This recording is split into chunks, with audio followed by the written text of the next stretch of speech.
passes out, or there's some other beast at the other end that they have to encounter. While they're in hell, they have a conversation with somebody who is there. So you're going to hear this pattern over and over again. Some other things that I want you to listen for are the rhyming that you will hear hopefully at the end of each of the lines. The poem is written in something called terza rima. I didn't make them write in terza rima because it's really difficult in English with very few rhyming words, but I did implore them to write with rhyme consistently throughout their pieces. So what I'm going to do is I'm going to introduce all of the students by self-written bios. I did not write these, okay? And I'm going to give you some quick facts for you to have some cues to listen for, because it's really hard to listen to so many readers. And in some cases, some of these pieces are excerpted, so the minimum requirement was 32 lines, 10 3-line stanzas, and then a rhyming couplet to conclude, which is also very much in the style of Dante. So I'm going to give you some cues as to what to listen for, and I apologize that not everybody can read their whole cantos, but... So, with that, let us begin. David Stein is a 15-year-old living in... Actually, I'm going to start with his quick facts. His quick facts.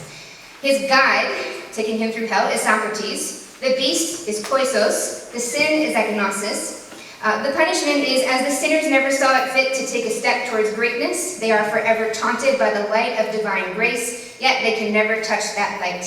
And the sinner is named Xavier. David Stein is a 15-year-old living in Northampton and Greenfield. He is currently working on improving his writing, drumming, piano playing, ceramic knowledge and skill, and calisthenics experience. As an avid Kanye enjoyer, he currently is trying to become carbon neutral by 2050. Please welcome David Stein.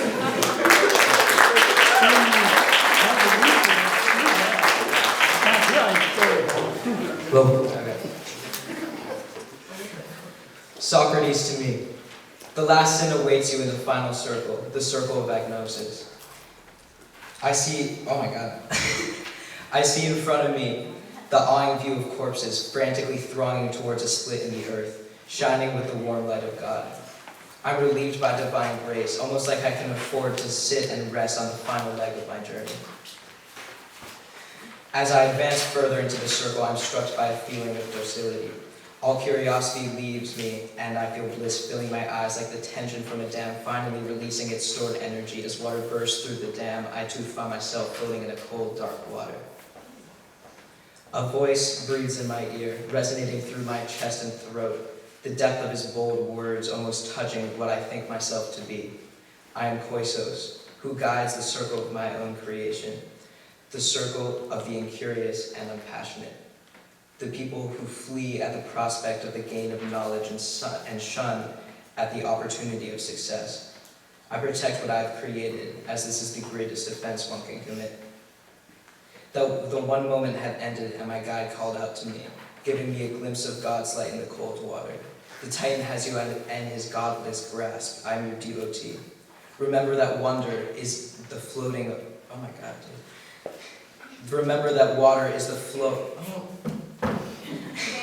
Remember that wonder is the flowing of water, not the filling of the vessel. You are fated to become that filled vessel. We cannot alter God's plan. I feel the cold leave me, and the warm embrace of God tickled my skin as I felt my hair standing up as if I had just witnessing something reformed.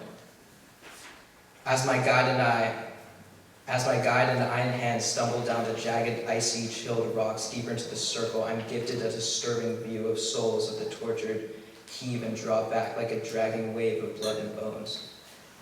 As I draw closer, I hear the rumbling of bodies following onto each other. The low rumbling touches my soul, and the feeling is only matched by the screeching and cracking of bones tumbling through the eternal frozen plain. Not a single yelp or gasp is audible.